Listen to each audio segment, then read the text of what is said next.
I'm about to drive on a 7-lane motorway without a central barrier. It's the only single carriageway motorway in the whole of the United Kingdom, and it operates a tidal flow system. This means at different times of the day, there's going to be a different number of lanes travelling in either direction.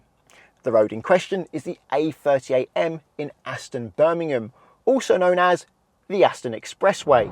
But to get onto that motorway, I firstly need to deal with Spaghetti Junction, which looks like this.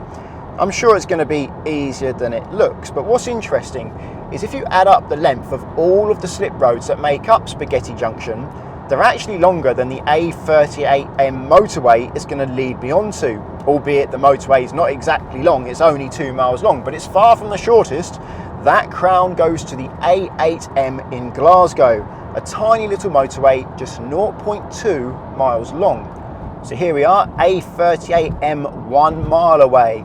Let's see how difficult this Spaghetti Junction is. I'm quite confident it's going to be easy. Just choose your lane and that will take you where you need to go.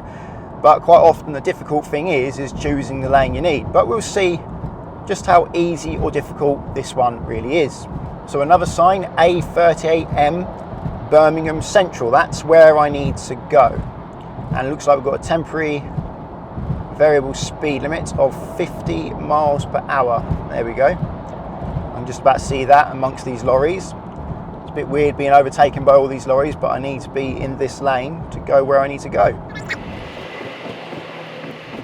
So, A38M Birmingham Central, this lane here. So I'll change to lane 1. Looks like I can do it in lane 2 as well, according to the sign. And now I'm on Spaghetti Junction, and I can see a few roads around me, not too many, but of course you've got to get the bird's eye view to see them.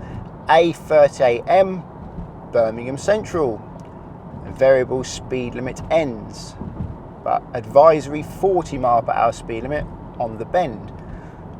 Looks like the right lane merges with this lane, so lane 2 merges with 1. 50 mile per hour speed limit, and here we are. This looks like the A38M. Just keeping a nice distance from the vehicles in front, trying to follow at a safe 2-second gap. Do I have a slip road? No, it looks like this is a running lane, and as you can see, there's 3 lanes travelling towards the city, 3 lanes travelling out, and the middle lane is a buffer lane. No one is using that lane. And in the morning peak hours, there's 4 lanes going into the city, 1 buffer lane and 2 lanes coming out. And in the afternoon peak hours, there's 4 lanes coming out of the city, 1 buffer lane and 2 lanes going in, but there's always a buffer lane. And the lane in the middle is red, and motorcycles aren't allowed in the red lane. It's not red yet, it becomes red soon. You see it there? And there's no motorcycles there because there's a drainage system which makes it dangerous for motorcycles to use that lane. There's no hard shoulder. It's not really big enough to be classed as a hard shoulder, so braking down here wouldn't be very nice. And there's plenty of overhead gantries, so you know which lanes you can and you cannot use.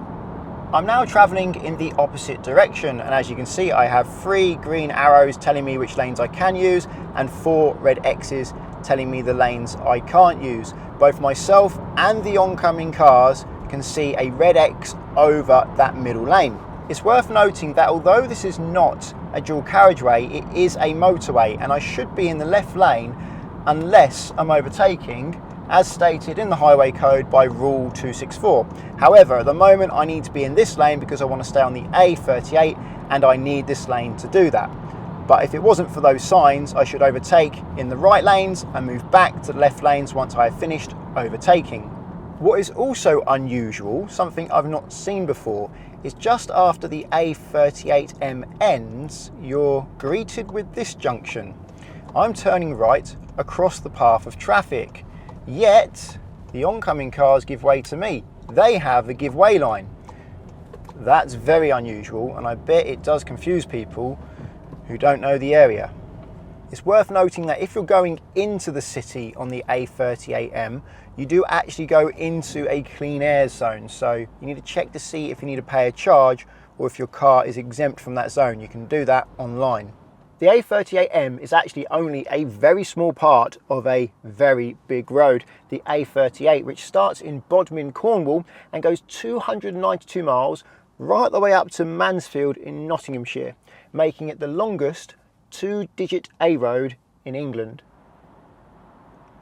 I'm actually in lane, oh that was close.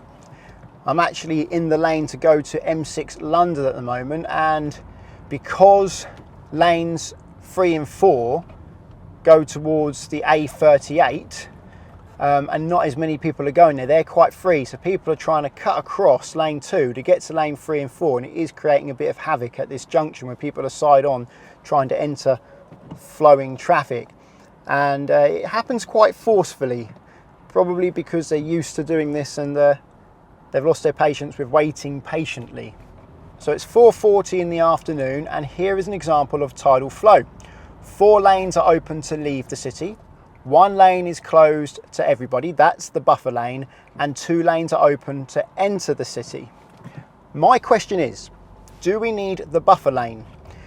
The speed limit here is 50 miles an hour, and it's quite normal for me to be on a 60 mile per hour road passing oncoming traffic without a buffer lane.